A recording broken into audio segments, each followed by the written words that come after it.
Baiklah, selamat datang di podcast Marhen Series Universitas Mahendra Data. Nah, pada hari ini telah hadir bersama kita di studio.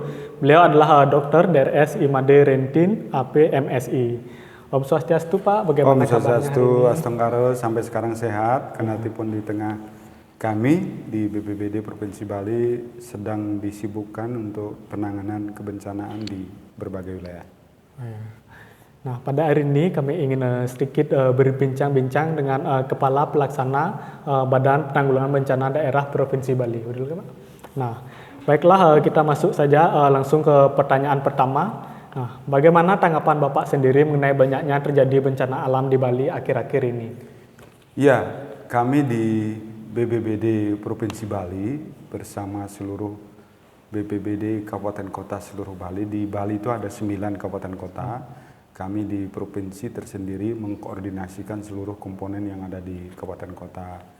Jika ditanya tanggapan terhadap berbagai kejadian bencana pada akhir-akhir ini, terutama yang paling ekstrim menonjol mulai di tanggal 8 Oktober, kemudian yang sampai beberapa orang sampai korban meninggal dunia tanggal 16, 17, dan 18. Ini sesungguhnya berangkat titik start awalnya adalah rilis resmi yang dikeluarkan oleh BMKG wilayah 3 Denpasar, di mana dalam rilis itu pihak BMKG memberikan warning, peringatan itu sebagai warning kepada kita BPBD untuk melakukan langkah-langkah kesiapsiagaan karena diprediksi dalam perkiraan cuaca yang dikeluarkan oleh BMKG akan terjadi cuaca ekstrim sampai dengan akhir tahun, bahkan puncaknya akan terjadi di Februari 2023. Cuaca ekstrim itu sekurang-kurangnya dia hujan lebat dengan durasi yang cukup lama, intensitasnya tinggi sekali. Kemudian ketika hujan lebat tentu dibarengi dengan angin kencang, puting beliung. Kemudian ikutannya banyak, bisa terjadi pohon tumbang, terjadi tanah bergerak atau longsor. Kemudian yang paling familiar di tengah-tengah masyarakat adalah genangan air. Ketika dia sudah over besar, genangan air itu mengarah kepada banjir. Kita melihat terakhir di beberapa titik daerah kita di Bali, mulai dari Kota Denpasar, Badung, Gianyar, Bangli, itu terjadi banjir termasuk tanah longsor.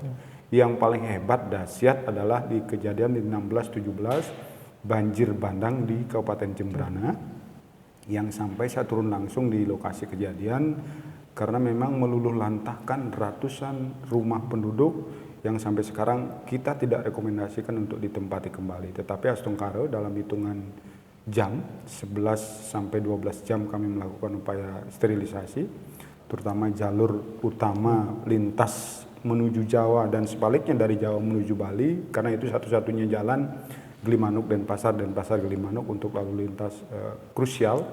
Kita bisa buka kurang lebih 11-12 jam dan Astongkaro sampai sekarang sudah lalu lintas kembali normal.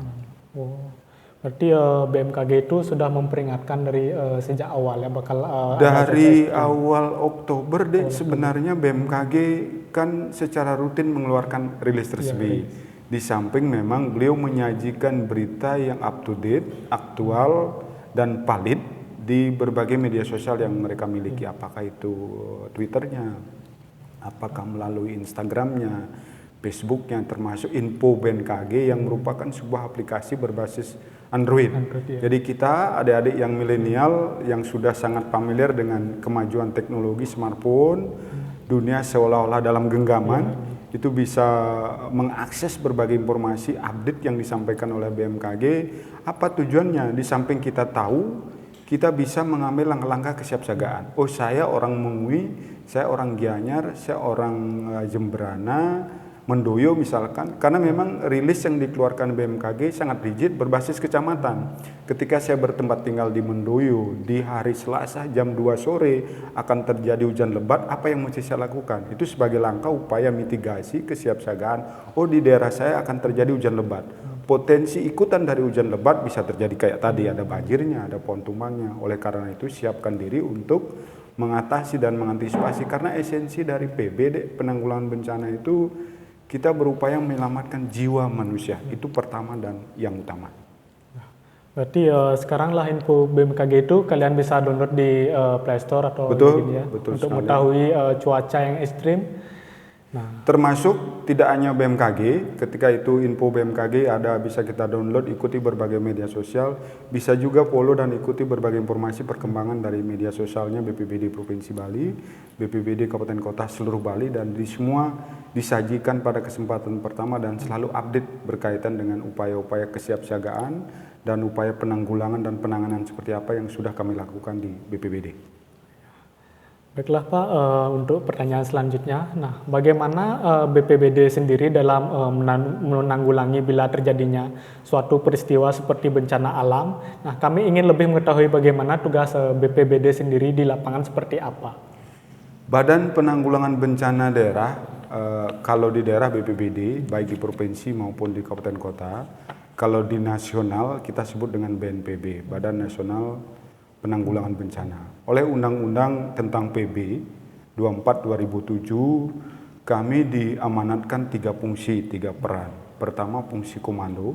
Ketika terjadi bencana, kami mengomandoi, dalam tanda kutip memberi perintah semua sumber daya, baik peralatan maupun personil dan SDM. SDM yang mana? SDM gabungan dari semua sektor. Apakah dia sumber daya yang ada di TNI, apakah dia sumber daya yang ada di polisi, Basarnas, BMKG, relawan, Dinas PUPR, karena berkaitan dengan infrastruktur, kami di BPBD itulah yang sebagai leading, sebagai komando. Kemudian fungsi kedua, berfungsi sebagai koordinator, mengkoordinasikan berbagai stakeholder, tidak hanya sebatas di lingkup pemerintah, baik pusat maupun daerah, tetapi juga lingkup swasta. Ada namanya di penanggulangan bencana kolaborasi yang bersifat pentahilik. Ada kami pemerintah, ada dunia usaha, ada masyarakat, ada media. Teman-teman yang sedang duduk di kampus perguruan tinggi adalah bagian dari pentahilik. Setidak-tidaknya memberikan sumbangan pemikiran. Ini loh yang mesti dibenahi oleh pemerintah daerah, dibenahi oleh BPBD di dalam upaya penanganan atau mitigasi kesiapsiagaan dalam penanggulangan bencana. Yang ketiga terakhir, peran kami sebagai pelaksana. Di samping komando mengkoordinasikan, kami juga melaksanakan tugas-tugas. Tugas yang kami laksanakan dalam 3 fase. Pra bencana, sebelum terjadi apa-apa, di saat terjadi bencana namanya tanggap darurat, dan upaya pemulihan pasca bencana ada rehabilitasi dan rekonstruksi. Inilah bersinergi kami lakukan 3 fungsi dan peran kami dalam setiap fase-fase kebencanaan yang selalu kami lakukan. Saat sekarang, kalau dulu orang mengira BPBD itu hadir ketika terjadi bencana, padahal itu tidak seperti itu. Paradigma yang ada sekarang adalah dari kondisi paradigma responsif, baru bergerak ketika terjadi bencana, beralih ke paradigma kesiapsiagaan. Artinya kita membangun insting mitigasi kesiapsiagaan di tengah-tengah masyarakat, termasuk adik-adik kami dari sektor pendidikan, yang notabene dalam catatan sejarah kita adalah kaum milenial di satu sisi, kaum cerdas, kritis di sisi lain. Kita berharap untuk mereka tahu, terlatih, oh ketika terjadi goncangan gempa, linuh kalau Bali, apa yang mesti kita lakukan? Kalau sedang berada dalam ruangan, berupaya secepatnya untuk keluar dari ruangan. Karena potensi setelah gempa, ruangan itu yang rapuh, tidak bagus konstruksinya, bisa jatuh. Gempanya tidak berbahaya, yang mau berbahaya adalah dampaknya. Infrastruktur jatuh menimpa kepala, itu yang mematikan. Padahal gempanya sesungguhnya ketika kita berada di alam terbuka, sebenarnya aman-aman saja. Ya. Baiklah Pak. Nah, saya ingin bertanya untuk pendapat Bapak nih terkait banyaknya banjir dan tanah longsor yang terjadi. Apakah itu menurut Bapak murni disebabkan oleh alam ataukah ada campur tangan manusia seperti adanya banyak orang yang membuang sampah dan mungkin ada penebangan hutan secara liar? Saling berkaitan, Dek. Di satu sisi bencana alam itu ada peran atau faktor alam. Di sisi lain ada juga campur tangan manusia. Ketika kembali di stressing, menukik pertanyaannya, mana yang lebih dominan kan begitu ya. Saya kalau boleh dan mohon izin untuk menyampaikan, ketika kita memilih antara kedua itu, faktor kondisi alam sejatinya, alami, atau pengaruh dan campur tangan dari manusia, saya jelas mengatakan lebih dominan karena campur tangan manusia. Contoh saja kejadian yang paling gres terakhir, belum lupa dalam ingatan kita, banjir bandang yang terjadi di Jembrana meluluhlantahkan dan bahkan ada korban jiwa yang kebetulan terpleset ke aliran derasnya banjir. Itu saya mengevaluasinya dari dua sudut pandang. Sudut pandang hulu, sudut pandang hilir. Ketika cross check, kami di BPBD sudah melakukan potret peta udara, peta dari udara, melakukan pemotretan dari hilir sampai ke titik hulu. Kami melihat di satu sisi terjadinya aktivitas manusia. Aktivitas apa? Aktivitas alih fungsi lahan, dia berkebun, dia gunakan sebagai tempat pemukiman yang cilakanya tidak dibarengi dengan yang dari dulu mungkin sudah sangat kuno kita dengar yang disebut dengan reboisasi. Itu kata-kata sebuah konsep yang luar biasa bagusnya, tetapi di tataran pelaksanaan aksi belum maksimal kita lakukan, terutama ketika kita melihat di kejadian kemarin. Di sisi lain, kita melihat memang ada titik krusial yang memicu terjadinya keterparahan kondisi terakhir. Salah satunya adalah kurang sadarnya masyarakat untuk membuang dan mengolah sampah secara bijak. Padahal ketika kami tarik kepada program pemerintah Provinsi Bali, Bapak Gubernur kan punya program visi pembangunan Bali Nangun Satkerti Loko Bali. Salah satu program baik di dalamnya adalah pengolahan sampah berbasis sumber. Ketika itu dilakukan oleh masyarakat secara keseluruhan, kejadian pemicu dan memperparah kondisi banjir bandang dan banjir lainnya, salah satunya adalah membuang sampah sembarangan ke berbagai tempat, sungai salah satunya, mungkin tidak akan terjadi di masa yang akan datang. Di sisi lain, kita mensinyalir masih ada pembangunan fisik infrastruktur, apakah itu yang bersifat pembangunan secara umum, fasilitas umum, yang paling banyak adalah bangunan-bangunan infrastruktur yang sifatnya milik pribadi, apakah rumah pemukiman yang justru banyak mencaplok dalam tanda kutip bantaran sepadan sungai. Tidak jauh-jauh, saya melihat saja di beberapa tempat lokasi yang ada di Kota Denpasar. Di beberapa tempat sering saya inspeksi ke lapangan, kok justru sungai yang sudah bagus dulunya ketika kita berbicara riwayat sungai itu alirannya bagus. Setelah saya cross check, ternyata masyarakat banyak yang di sisi kanan kirinya membangun, bahkan pondasi rumahnya justru masuk ke dalam ranah sungai itu sendiri. Oleh karena itu, selalu dan sering saya menghimbau, ini tidak boleh terjadi di tengah masyarakat untuk masa depan anak cucu kita di masa yang akan datang. Karena di dalam PBD, di dalam penanggulangan bencana ada tagline, kita jaga alam, maka alam akan jaga kita. Oleh karena itu pelestarian alam sekitar termasuk isinya, karena Nangun Satkerti Loko Bali-nya Pak Gubernur kan menjaga manusia Bali, alam Bali, dan budaya Bali. Menjaga alamnya itu dalam konteks kesiapsiagaan dan mitigasi dalam kebencanaan. Ya.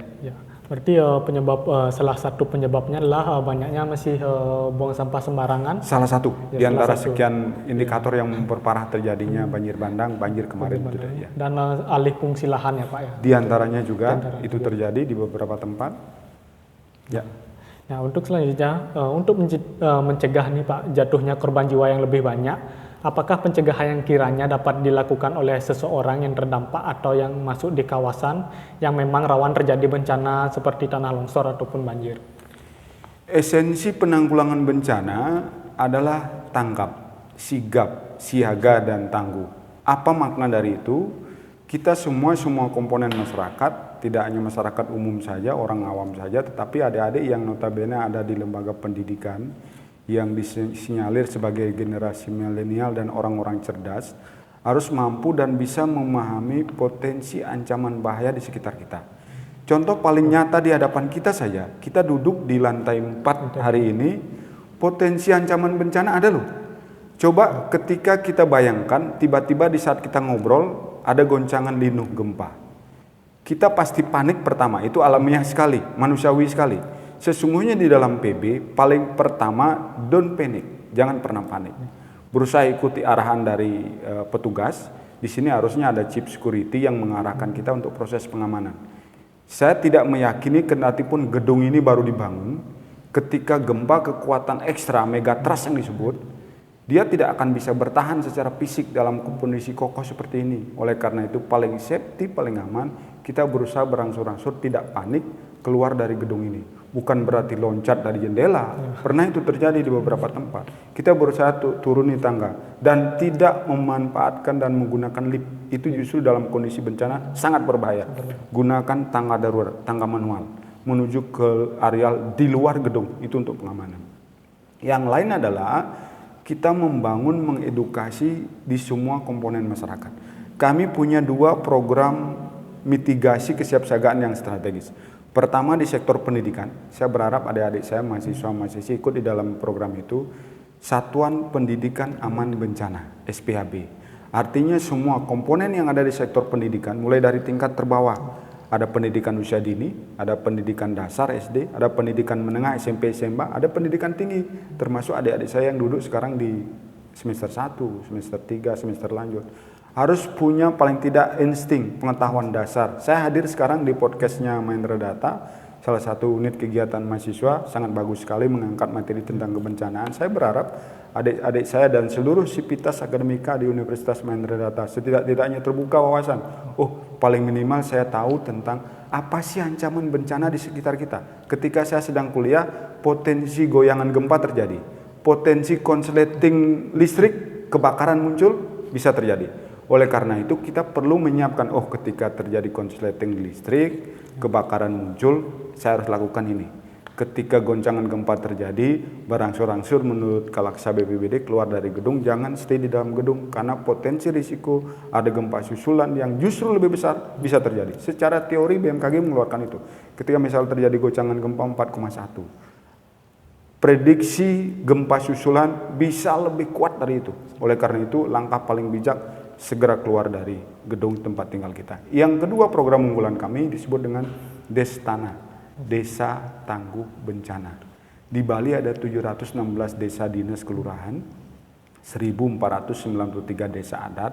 Kami di BPBD terus bergerak untuk bisa menggolkan, kami melatih mulai dari desa untuk bisa membangun ketangguhan-ketangguhan di tengah masyarakat. Sekurang-kurangnya mereka tahu potensi dan ancaman yang ada di sekitar tempat tinggal. Ketika kita sudah tahu rumah tempat tinggal kita di belakangnya itu ada lereng yang begitu ekstrim, berarti ancaman potensinya sekurang-kurangnya tanah longsor. Kalau di belakang rumah ada pohon besar, sekurang-kurangnya pohon besar itu tumbang menimpa rumah.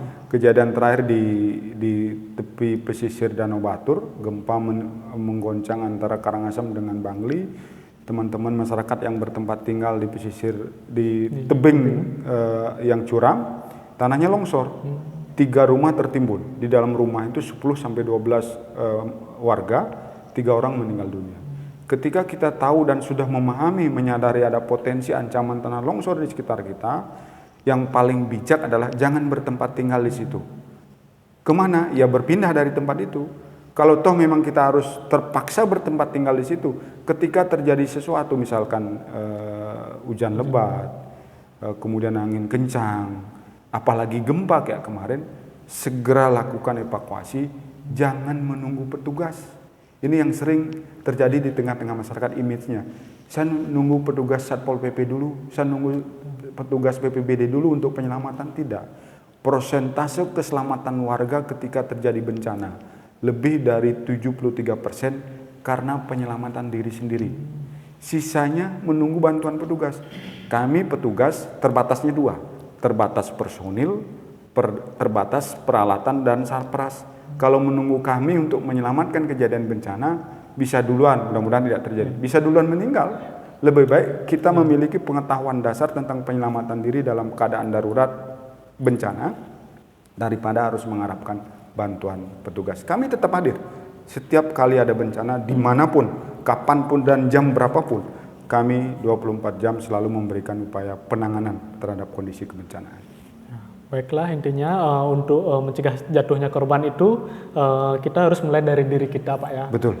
Harus mengetahui pengetahuan tentang minimal tahu tentang pengetahuan dasar kebencanaan tadi. Ya, paling minimal kita tahu, di belakang rumah saya itu ada ancaman pohon tumbang karena ada pohon besar. Pohonnya udah rapuh, usianya udah tua. Di belakang rumah saya itu lerengnya ekstrim. Berarti kalau hujan lebat lama, dia berpotensi terjadi longsor. Jangan sekali-sekali tetap stay di dalam rumah. Walaupun kita sayang sama rumah kita, tetapi nyawa diri kita, keluarga kita, itu paling utama, tidak ada duanya. Tidak ada yang bisa menggantikan. Baiklah, selanjutnya Pak. Nah, menurut Bapak nih, daerah di Bali yang paling rawan mengalami bencana alam, menurut Bapak itu daerah mana dan bagaimana pencegahan yang dapat dilakukan Iya. seperti apa sih? Ada namanya peta rawan bencana yang dikeluarkan terbaru oleh BNPB, Badan Nasional Penanggulangan Bencana di Jakarta akhir 2021. Jika kita lihat Bali yang relatif sangat kecil, kalau secara luas geografis hanya 0,26% dari luas seluruh Indonesia. Kalau ditanya mana yang paling berpotensi bencana, saya jawab seluruh daerah di Bali. Seluruh daerah. Yang paling ekstrim itu, karena berbicara ekstrim ada yang disebut dengan zona merah, warna petanya merah, kemudian zona kuning, petanya memang berwarna kuning, kemudian oranye mengarah ke hijau. Hijau relatif kecil dan bahkan sedikit di Bali. Artinya apa? Dari 14 jenis bencana, saya tidak sebut semuanya ke-14 itu, semuanya berpotensi dan ada ancaman itu di Bali. 14 jenis bencana ini menjadi kesepakatan internasional. Di Indonesia juga begitu 14. Dan bahkan ditambah terakhir yang kondisi kita sekarang, kita belum selesai menghadapi pandemi COVID-19. Itu terjadi tidak hanya di Bali, tidak hanya di Indonesia, bahkan secara global. Jika kita telisik secara detail, potensi paling tinggi ada di Karangasem. Karena memang kita menyadari daerah pegunungan, daerah perbukitan, kemudian mungkin tempat-tempat yang ekstrim, longsor terjadi dan sering terjadi di jalan umum, jalan nasional, jalan provinsi. Kemudian yang kedua ada di Buleleng. Sama kondisi geografis ketika kita telisik, Karangasem dengan Buleleng hampir mirip. Sebagian di Klungkung, kemudian di Bangli juga beberapa titik dalam kondisi dan zona merah. Salah satunya ada di Penelokan, di Kintamani, termasuk di beberapa lokasi di bantaran Danau Batur. Kemudian Badung juga yang notabene sudah masuk kategori kota. Badung bagian utara itu potensi ancaman bencana dalam konteks merah.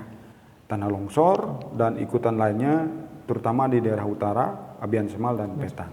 Tabanan juga demikian, sebagian di daerah utaranya memiliki potensi ancaman bencana dalam konteks zona merah. Denpasar yang notabene menjadi kota dan pusat ibu kota Provinsi Bali, sesungguhnya ketika daerah lain ancamannya adalah tanah longsor, kota Denpasar berbeda halnya. Karena dia konteksnya, kompleksitasnya berbeda. Pusat perekonomian ada di kota Denpasar. Justru tadi kekhawatiran kita, masyarakat yang kurang sadar di dalam pengolahan sampah, membuang begitu sembarangan, sampahnya ke sungai, ke selokan, ke drainase, terjadi penumpukan. Genangan air terjadi, banjir terjadi di beberapa tempat di kota Denpasar. Oleh karena itu kesadaran masyarakat kembali kami himbau, bagusnya program pemerintah Provinsi Bali, pengolahan sampah berbasis sumber di satu sisi, pengurangan timbunan sampah plastik di sisi lain, ada dua regulasi loh, ada dua peraturan gubernur, itu sangat bagus. Tinggal mengimplementasikan di tataran masyarakat, itulah kami rangkul. Pemprov Bali merangkul 1493 desa adat untuk sama-sama kita mensukseskan program Bapak Gubernur tentang pengolahan sampah berbasis sumber dan pengurangan timbunan sampah plastik yang ada di Provinsi Bali. Nah, baiklah Pak. Dengan begini berakhirlah sudah bincang-bincang kita hari ini. Ya, terima kasih dengan saya menyampaikan pesan krusial, strategis dan penting kepada adik-adik saya kaum milenial yang notabene berada di kalangan akademisi perguruan tinggi. Pertama, mari bantu kami di pemerintah daerah, terutama kami BPBD. Bantu untuk apa? Bantu dengan hadirnya saya di podcast sekarang, paling tidak adik-adik di lingkungan kampus tahu pengetahuan dasar tentang penanggulangan bencana. Tahu upaya untuk penyelamatan diri, terutama tahu potensi ancaman bencana di sekitar kita. Dengan kita tahu potensi ancaman bencana, kita menyiapkan strategi. Strategi apa? Strategi untuk penyelamatan diri. Karena di dalam penanggulangan bencana boleh terus terjadi. Yang paling utama, kita selamat ketika bencana itu terjadi. Itu yang paling esensi utama. Saya ajak semua sivitas akademika, mulai dari pihak pejabat struktural, pihak dosen, akademisi, terutama adik-adik saya, para mahasiswa-mahasiswi, yuk bersama kita edukasi masyarakat, edukasi diri sendiri. Salah satu upaya yang paling minimal bisa kita lakukan, follow, ikuti berbagai update informasi yang dikeluarkan oleh dua lembaga resmi. Pertama BMKG berkaitan dengan perkiraan cuaca, termasuk informasi gempa yang ada di sana. follow dan update informasi yang kami keluarkan dari BPBD, Provinsi, Kabupaten Kota seluruh Bali. Dengan mengupdate informasi kita tahu langkah-langkah kesiapsiagaan yang perlu kita lakukan, terutama di sekitar lingkungan tempat tinggal. Berangkat dari lingkup terkecil, yaitu keluarga sendiri.